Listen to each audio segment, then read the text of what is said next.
Hello? Oh, okay. At least my microphone's being picked up. I don't know why the pre-roll was in silence. I do apologize for that. Yeah, that's weird. The only thing I can think of is that the stream started with the audio out on the wrong setting. So it was trying to go through my monitor rather than my headset, which is what I capture from. I don't know. Hopefully the post-roll isn't eerily quiet, but I do apologize for that. That's a technical snafu that I was unaware of because I have had a morning, which is why the stream's like 15 minutes late. So I guess I'll explain with the disclaimer as usual. Now, where are my show notes? Here they are. So, welcome back to Behind the Screen. This is episode 20, which is, weird considering that means I've been going this over 40 weeks now because of the Scion actual play. This is how Chronicles of Darkness, season 3 brackets Chronicles of Darkness episode 7. I am your friendly host, Ryan, or Comrade Bubbles, as you can see below my face. And I am disabled. I do experience muscle spasms, I do experience stuttering, and I do experience slurred speech, all of which, the latter two of which are related to the muscle spasms. It's the muscles in my throat and jaw clenching and spasming. I do also struggle with multiple trains of thought. I am no official representative of Onyx Path. I'm just a fan. They allow to use their Twitch channel, so I'm obviously grateful to them for this opportunity, as ever. Also, I have been on the verge of a panic attack all morning, which is why the stream was late. I did consider just letting the relevant people know, but because of time zones, they wouldn't have seen it was too late. So here I am. I do beg your forgiveness if I am struggling more than usual today with words and slurred speech, or even the speed of speech, because when I'm nervous, my speech goes way up. There you go, so you can see the gesture, way up. So you can imagine my surprise when I actually finally sat down after the pre-roll and realised, hey, there's no sound. As I say, I believe that's just entirely due to the fact that I was using the wrong audio out when I started it, but it could be some other Streamlabs related problem. Some setting could have changed somewhere that I was unaware of. Anyway, so what is this show for those of you who don't know? As I say, I'm a fan. I have some small experience running role-playing games and some small experience writing adventures for role-playing games. So that's what we're doing today. I am writing, as you will see at the bottom of the screen, an adventure for Chronicles of Darkness called The Radford Estate. And I'll be talking you through my thought processes, taking suggestions from chat. That happens a lot because I draw a blank. And then when it's all... Sorry, I'm also making my notes usable at the same time. After the adventure is finished, my chat is above the webcam. Just if you're wondering why I'm looking up, that is why. When the adventure is finished, I will tidy it up, see if I can find an official template, some stock art, what have you, put it up on Storytellers Vault as pay what you want, so that I should really zoom in with the webcam here, so that if you wish to use it, you can, and if you don't want to use it, you don't have to. I'm assuming it picked up the bong. That is not a flattering angle. Slightly better. Sorry, I didn't get a chance to check this. Too far.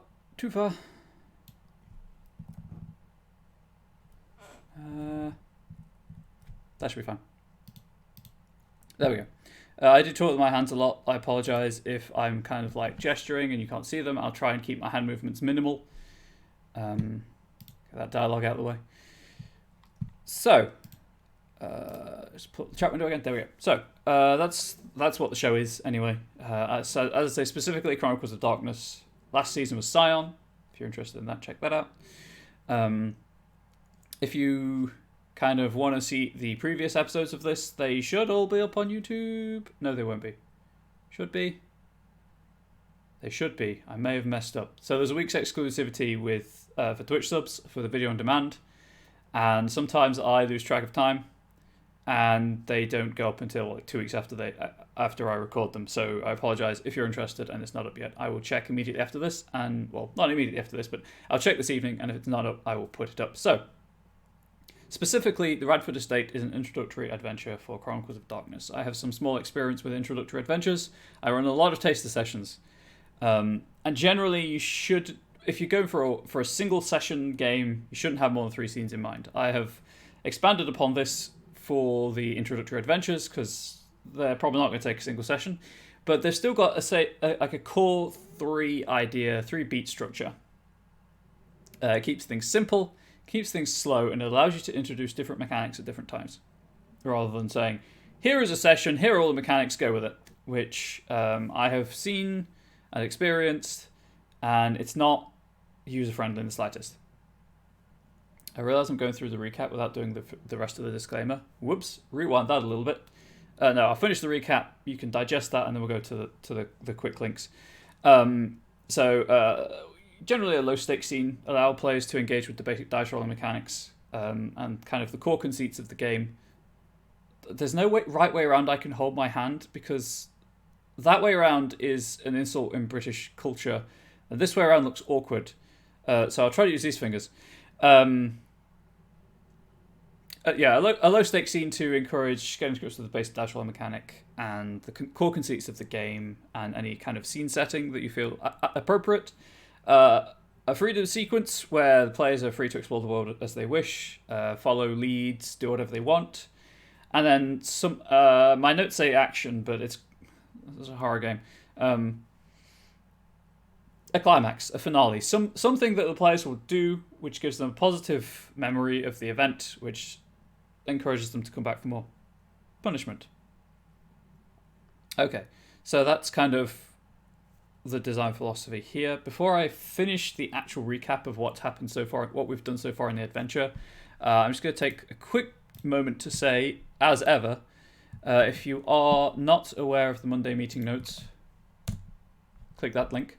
They're a weekly update from usually Rich T that provides an update on the week's events. It's the best place to go for Kickstarter information. So, for example, there is a current Kickstarter right now for 20th Anniversary Mage, Technocracy Reloaded. It's, as of time of writing, because I haven't actually checked the Kickstarter today, at the time that the Monday notes were written, it was over 400% funded. And sometimes Plastic Age Plays drops in this chat. It's one of the mods. He's also the Scarlet Lands main developer. Is heavily involved with M20. So if he does swing by later, praise him. It's also a good place for sweet art, updates, Q&As, important news specifically for Chronicles of Darkness. If you're interested in the Dark Eras books, which are books that combine, that have have a chapter per historical period, combining 2 or 3 different Chronicles games lines, so like you could have Vampire and Changeling together or what have you. Dark Eras 2 is being released on Wednesday as both a single volume PDF or as individual chapters if you are, like many people are, struggling financially right now, but there's still a chapter or 2 that you are really interested in because of the game lines.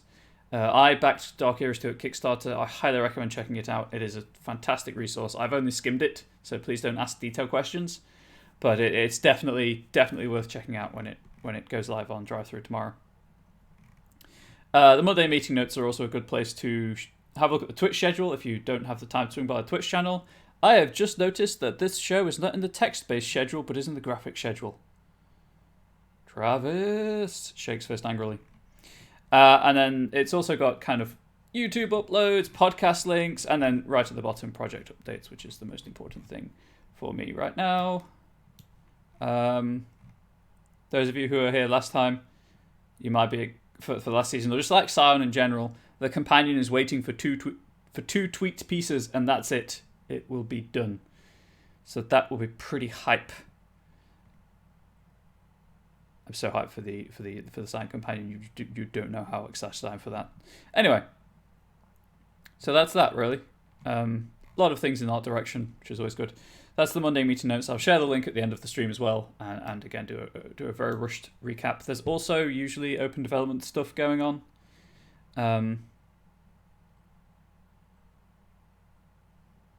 Which I was just trying to provide the link to, but the website isn't working, in that it just keeps freaking out. So I will not provide the link. Suffice to say, there's usually some open development work going on around Scarred Lands at the moment, I think. So that's all the links. Back to what I was doing. So, the Radford Estate. What is the Radford Estate? As I say, it's an introductory adventure. So far, in the introductory adventure, we have covered Microsoft ISTG. Please do not. The themes and the mood of the adventure. These are the core principles I'll be using to determine story beats, the direction of things, and if I do provide written description, the written description. Dust, renewal, and loneliness are the themes, and the mood is extravagance versus decay. Outline has changed slightly. So introductory scene, what it says. Low stakes scene, we've combined with the introductory scene. So I'm just gonna do this for my own peace of mind. Whoop. Whoop. There we go. The so-called freedom sequence, a handful of scenes to investigate what's set up in the introductory and low stakes scene, and then the climax dealing with the urban legend and how mortals in the Chronicles of Darkness react to, finding out that they aren't necessarily alone in the world, and that several things that go bump in the night do exist. Then we wrote a town history for a fictional town called Georgeville in Colorado. TLDR, it's in economic decline. It's got old estates that are now rented out to tourists. Sorry, there's a fly in this room. Rented out to tourists, and various things are going wrong. There is also a hunter cell in Georgeville. It's not affiliated with any compact or conspiracy. It is simply a local hunter cell.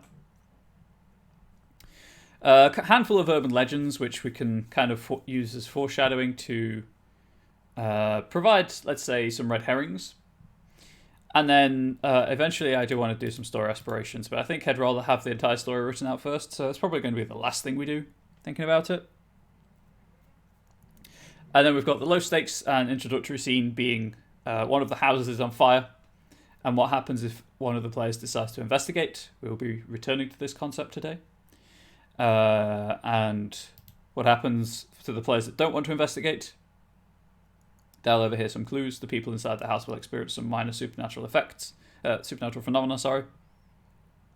And then at the end of the scene, something overtly supernatural happens. And then the freedom sequence, is what we did last time.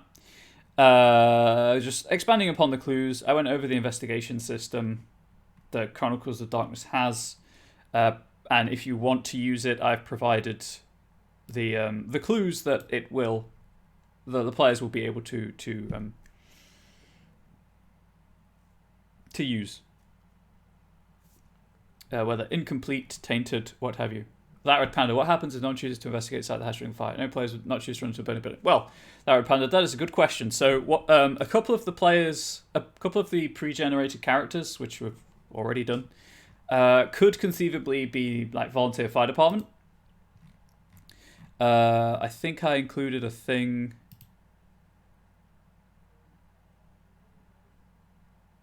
I may not have included a thing to ask if any of the players want to be part of the volunteer fire department.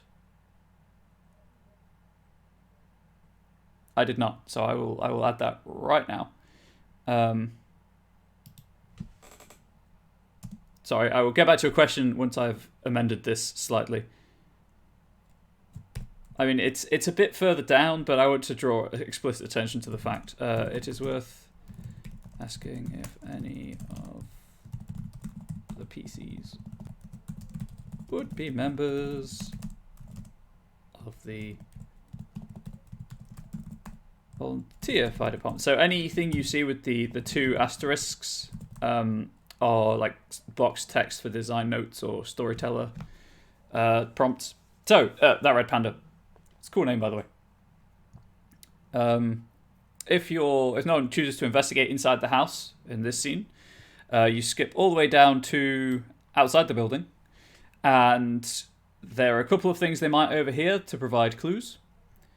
Actually, technically speaking, the adventure goes.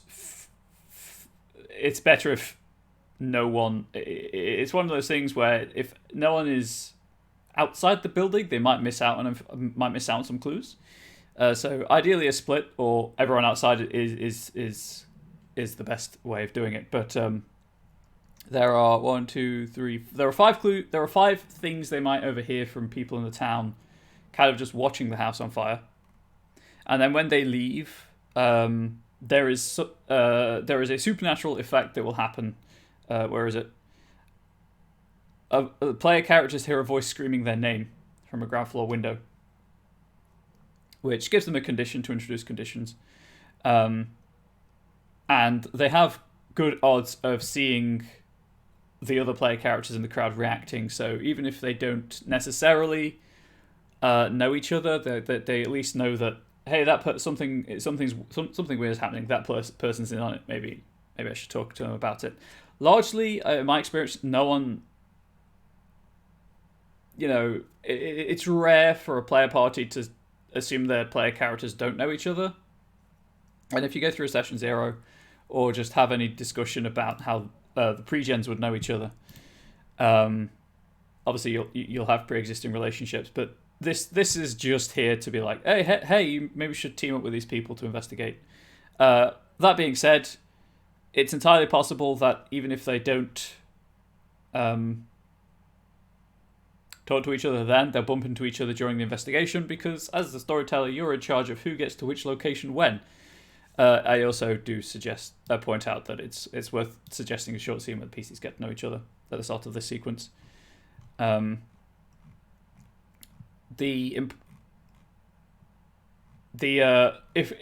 you do want them to go in the house, however, a couple of days later, the police have moved off, the fire department have left.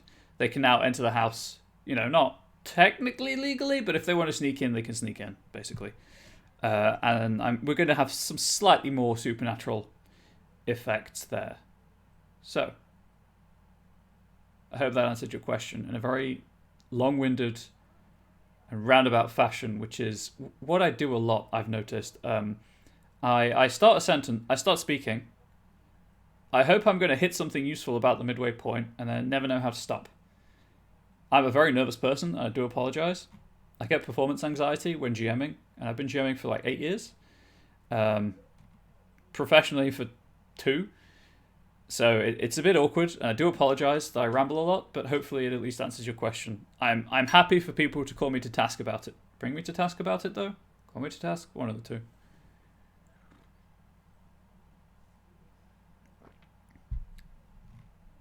Also, as it says there, feel free to ask anything about role-playing games while I'm just soapboxing and doing my thing.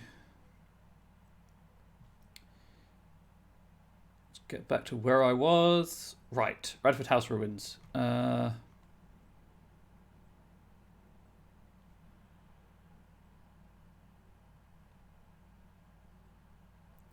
did I... Whoops, I didn't do the Markham House. Awkward. Oh, copy paste. Cut paste even, not copy. I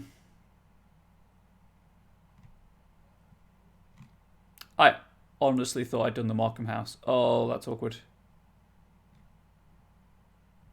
Right, anyway, so I'll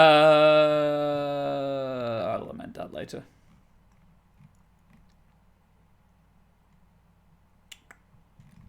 I need to get back into the voice I was using.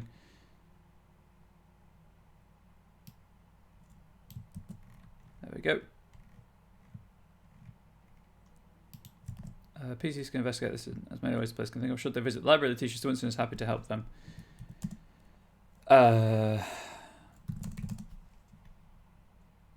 Where was the person at the journalist's office? Simon Hoople, there we go.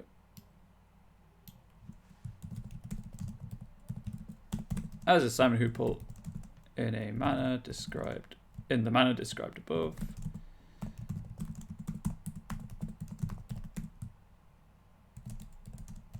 If they decide to,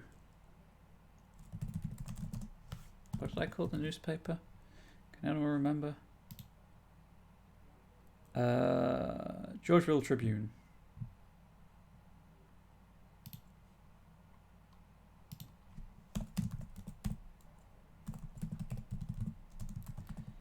There we go. I really should sort out some music for some background music, but I'm not entirely sure how to. There are too many L's in Georgeville. There we go. Georgeville. How have I been wording all of these?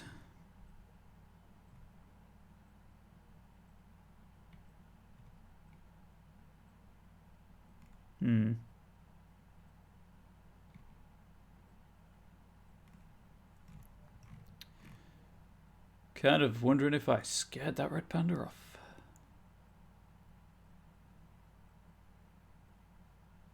With just the torrent of words. I think I'll just be saying if they fail, right? After I've said what they can find out.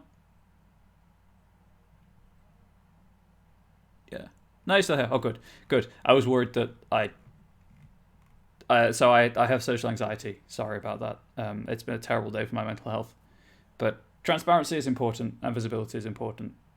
So anyone watching who asks a question, I may doubt myself after the fact. I do apologize. I know it seems very like stroke my ego, but it's not. I promise. Right, so I may as well just copy paste the thing up here.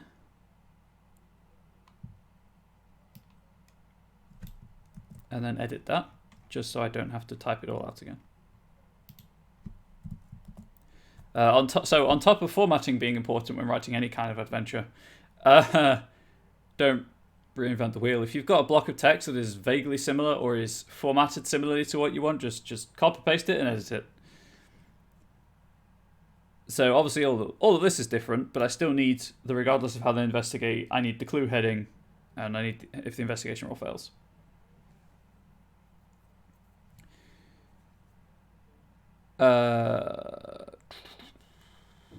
Clue. Arkham House. The first of a series of arson cases. Don't escape it. We know each other IRL. We played and changed the game years ago. Don't worry much. I'm watching. Oh my god! No, I was wondering. I was wondering based on the Red Panda comment. To be fair, dude. Ah, Lassiran. I have two friends who really like red pandas. So obviously I shared this on my personal Facebook. So enjoy watching how someone else preps you preparing a vampire game. Oh man, I'm trying to run vampire as well. I'm just trying to get players for it, but it's paid, and I understand why people are hesitant to pay for games right now. Did I even date the arson cases? 57. In 1957. Visual report.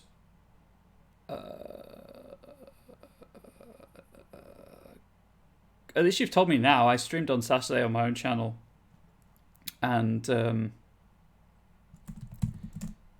one of the people I played D&D with kind of waited till the end of the stream just to say see you on Wednesday, and then left. And I was like, oh god. Figured out who it was though. Ruled that the fire was likely accidental due to the timing of the incident. It was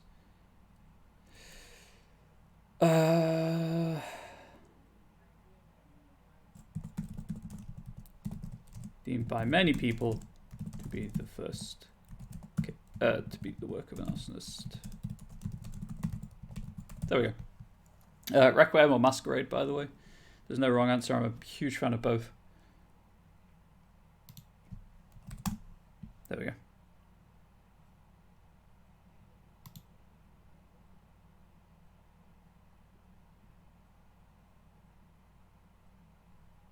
I guess unofficially makes sense here. Unofficially, the first of a series of arson cases in 1957. The official report ruled that the fire was likely accidental. It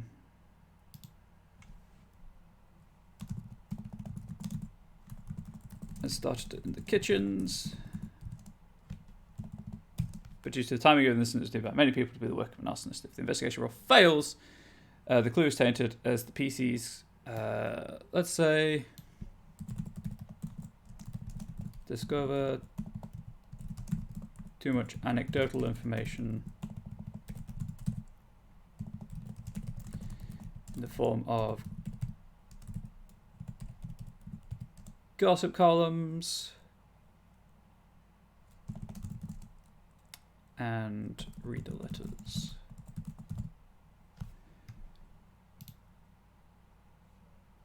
So, quick reminder about the investigation system and what incomplete and tainted clues are.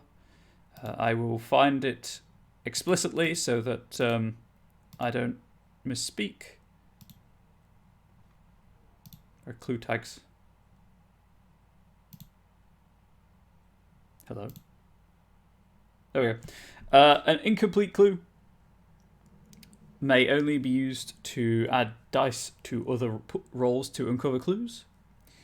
And a tainted clue is basically a negative modifier. It removes successes until you buy it off. It's like a complication in the story path system. Very simple. So there we go. So incomplete clues further the can only be used to further the investigation rather than adding to kind of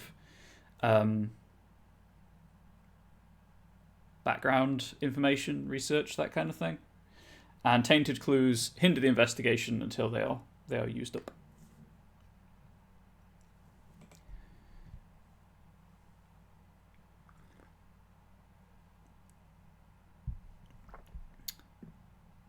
Okay, so anyway, that's the Markham house.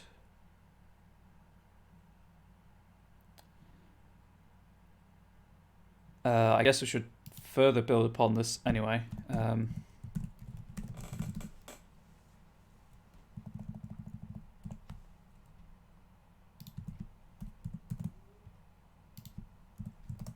Clue, but not blues.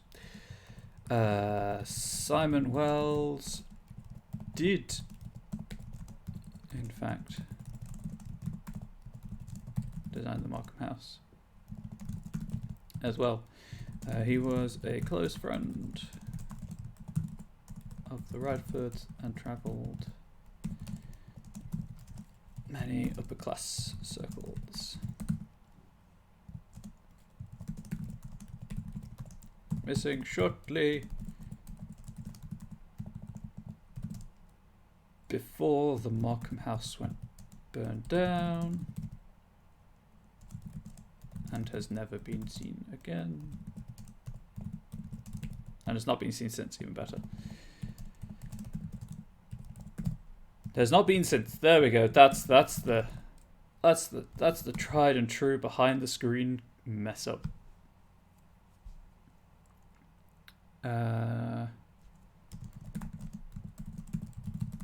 There are whispers that he was part of some occult group comprised entirely of Georgeville's elite.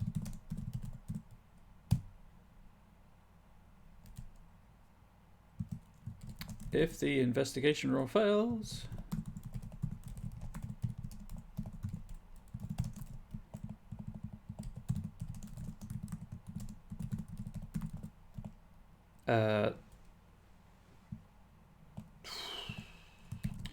PC still gained the clue,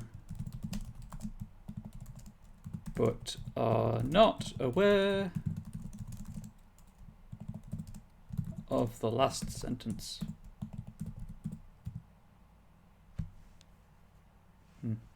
Let's just say of the occult connection.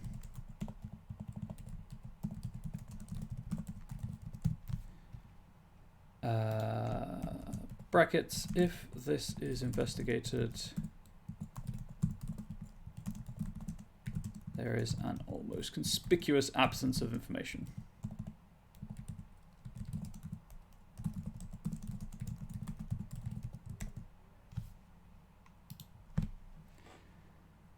Cool.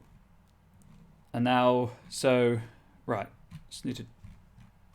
So far, the clues that we have are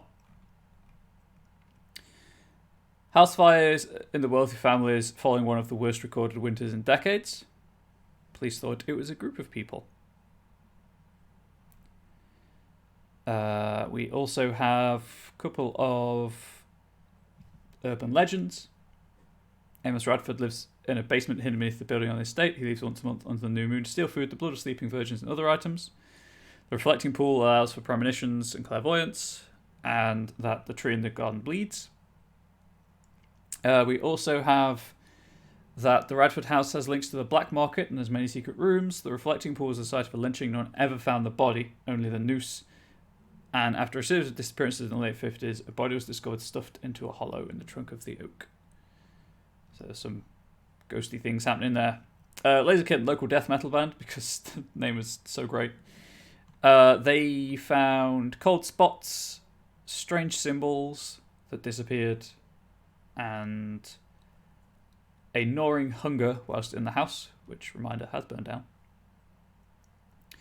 Sue Barker's a red herring. All she knows is the house has many secret rooms and most likely an entirely hidden basement level because of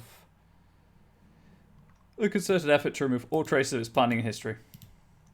Markham House, that it was the first in the arson cases, tying it back up to another of the clues, because clues don't have to be entirely independent of one another. You can, in fact, having some overlap helps because you can't guarantee your players will investigate everything. So this calls back to the arson cases, but tells the players that the Markham House was the first one. And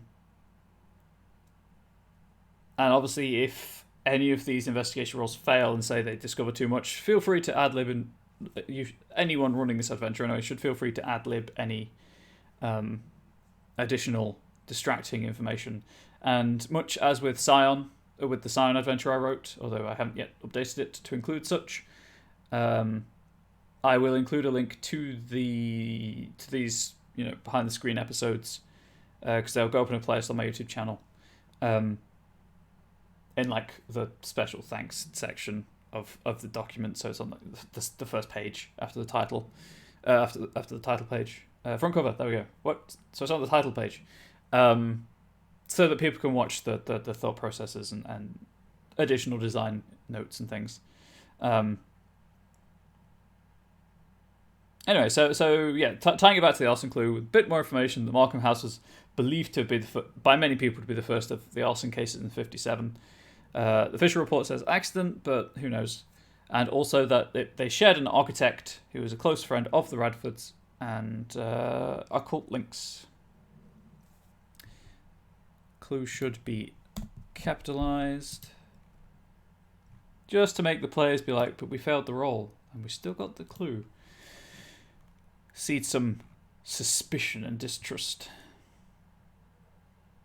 Anyway, the Radford house itself. Probably going to change a couple of the rooms up. Where was the feeling of cold? Kitchen, living room, master bedroom. So, living room, I'll put cold spot. Just so I remember.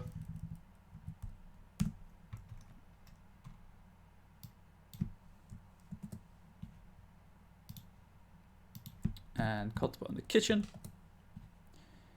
And cold spot in the master bedroom. Brackets. Intense. Close brackets. So, entryway. It is no longer on fire. So there's that. There will be no cold spot in the entryway.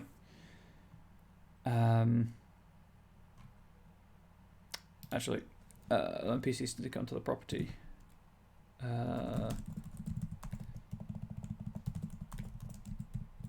Collecting pool and oak mentioned above are seemingly innocuous, but please see below for more information.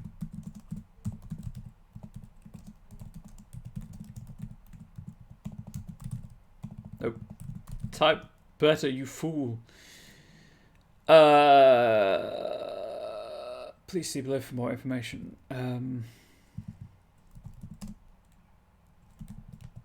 The room descriptions.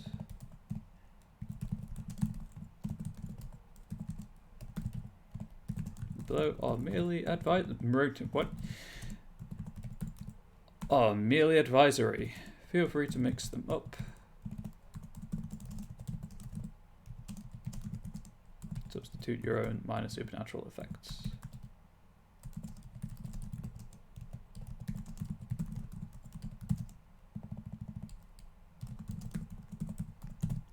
Because this is the point where I want to start introducing more overtly supernatural things. We've got cold spots, we've got weird symbols that the players may already have found.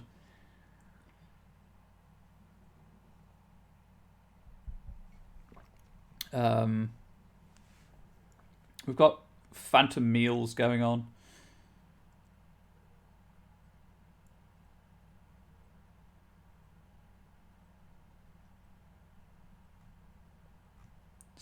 Slight ghost-like things. But I want some actual supernatural stuff. So, entryway. Entryway of the house is covered in a fine layer of ash.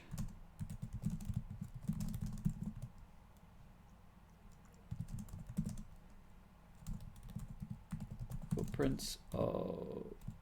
paw prints? Tracks, there we go. Several small animals can be seen hitting beneath a low wooden seat.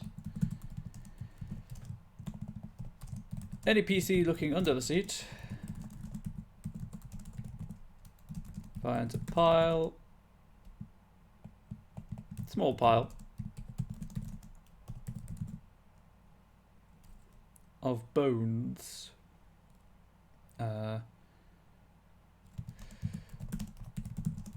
Bones have been stripped of flesh.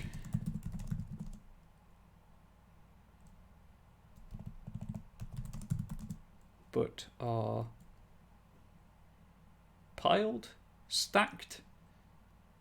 Stacked. According to length. This may require a suitable roll to realize.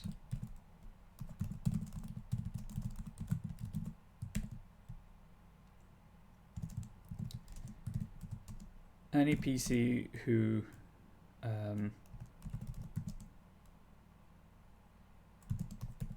thrown out from under the seat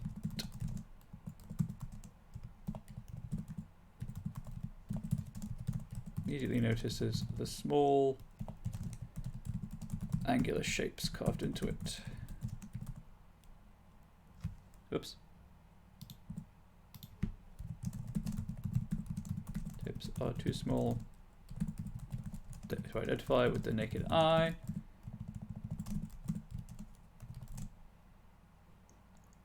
But magnification.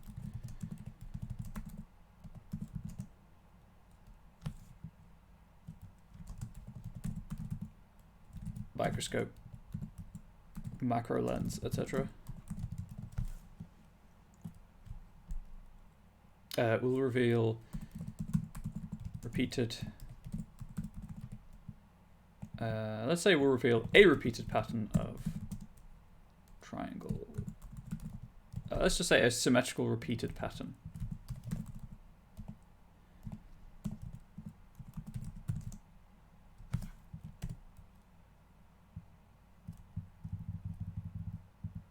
There we go. Something ate the bones and hit them. Main hall. This is the statue with the security system. Probably just leave that as it is, if I'm being honest. Mostly because I just like it. It's funny, it's spooky, and it's not supernatural in any way. It is motion activated.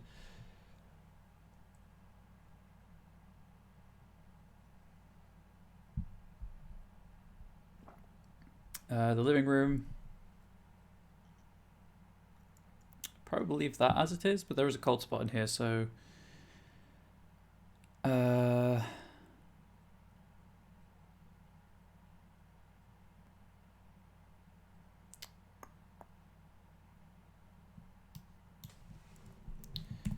PCs spending any amount of time in this room will notice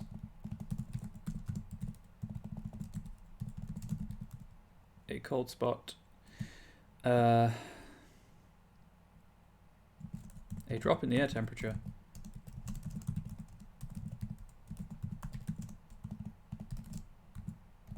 in front of the fireplace.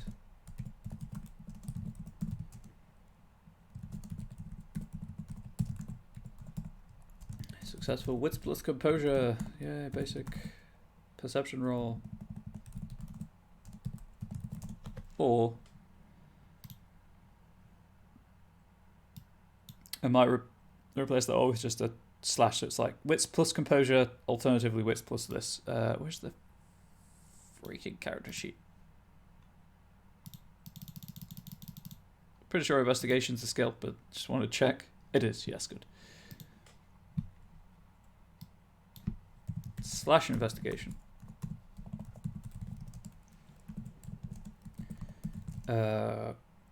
Will reveal a handful of false bricks in the sides, on the sides of the fireplace. I think in the sides, in the sides of the fireplace. Moving these bricks is difficult, but not impossible.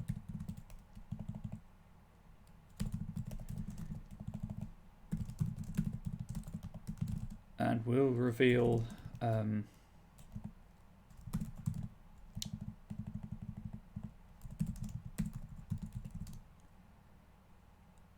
hello, Evelon. I should preface when I refer to names, my Twitch chat's a bit blurry because I've had to use a resolution that is not native to the monitor I'm using, so I can actually read it. I can have everything on screen as I like it. So things are a bit blurry in chat. So if I mispronounce your name, I do apologize. There we go. I said it. But hello, welcome, welcome. Do you have any questions? That's not high spell metallic in the slightest, in the least.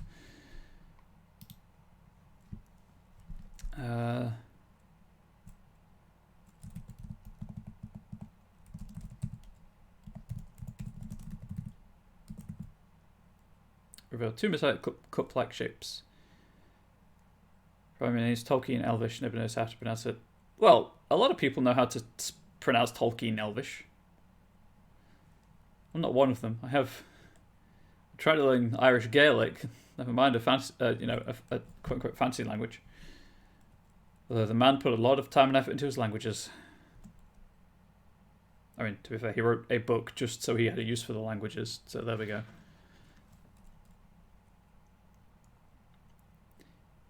Two metallic cup-like shapes.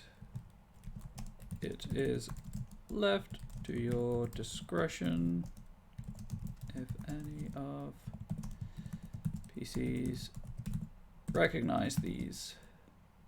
What is this adventure about? This adventure is about a Wendigo haunting a house. That's not even close to the word discretion.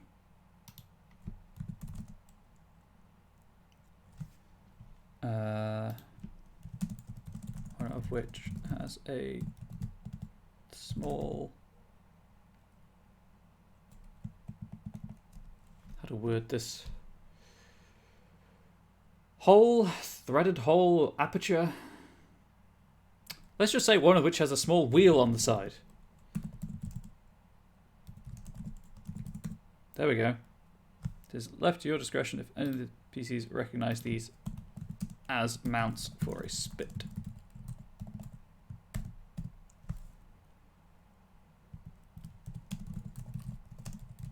Although you are encouraged to devise any logical dice pool if you feel this is necessary information.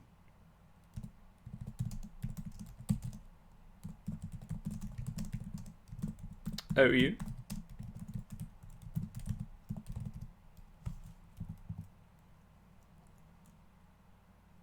You know, I should probably